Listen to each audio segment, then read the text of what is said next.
What's up, guys? Welcome to Superwise. I'm John, and WandaVision has officially premiered on Disney Plus. Now, as I'm recording this, I have not seen the first two episodes yet. So when we scroll to the next image, I will have seen the first episode of WandaVision.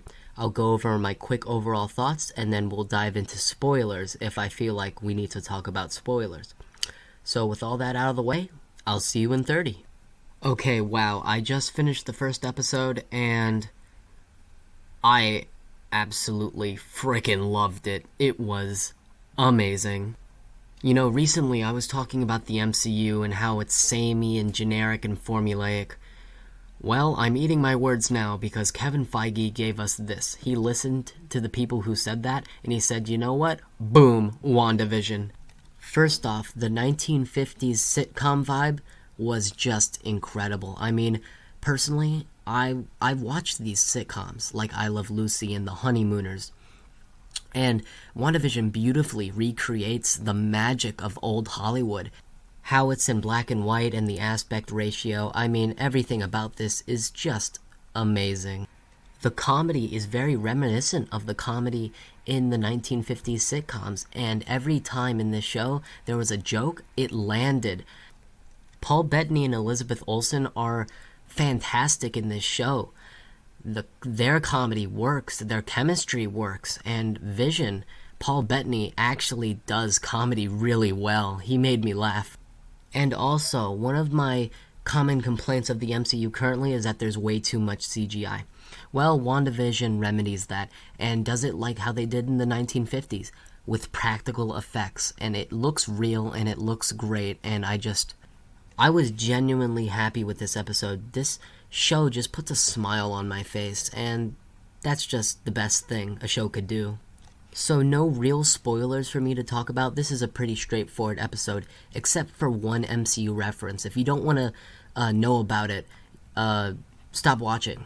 But, you know, you have WandaVision, and then it stops halfway through, and you see this classic 1950s commercial, and it happens to be for a Stark toaster. Yes, they reference Tony Stark in the show.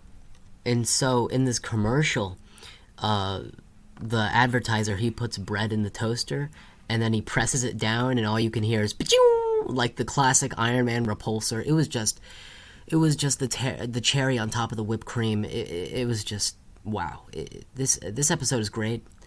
I absolutely love it. Now I'm going to watch episode 2, and then I'll get back to you in another 30. See you then. Okay, I just finished watching episode 2, and wow, I loved it. I absolutely loved it.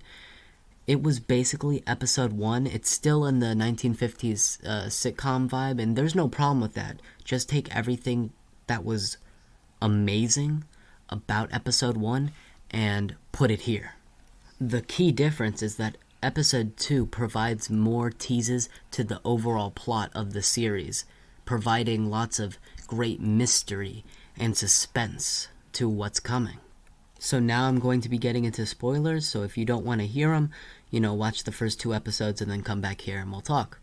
But first off, we see Monica Rambeau in this episode. And she's the little girl from Captain Marvel, but now she is all grown up. We don't really know how she's in this universe or why she's in this universe, but I think it has something to do with S.W.O.R.D., and we'll touch on S.W.O.R.D. a little later.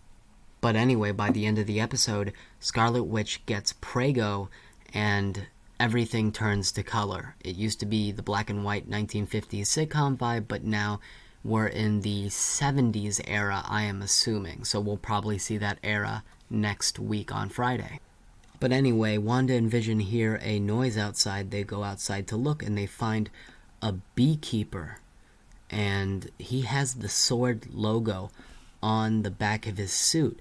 And if we know anything by the end of the episode, S.W.O.R.D. is trying to snap Wanda out of this reality and try to get her back to the real world. And the last scene of this episode is there's static on the radio, and someone's saying in the radio, "Who's doing this to you, Wanda?" or something like that, and that voice sounded a lot like Randall Park, who played Jimmy Woo in Ant-Man and the Wasp. He's a CIA agent, and I assume he's working with S.W.O.R.D. to figure out what's going on with Wanda, and how are they going to get her out of this fake reality. So it'll be interesting to see how that plot develops. But yeah, I absolutely love the show so far. It's off to a great start. Can't wait to see what happens next week, so look out for future reviews of WandaVision Season 1. I'm actually really excited to see how this show ties in to Spider-Man 3 and Doctor Strange in the Multiverse of Madness. My hype is growing. But enough about me. Tell me what you guys thought of WandaVision in the comments down below. I'd love to read what you think about the first 2 episodes. Did you like them? What'd you like about them? Please remember to like, share, comment, and subscribe. That will be all for me, and remember my catchphrase, guys. Stay super wise.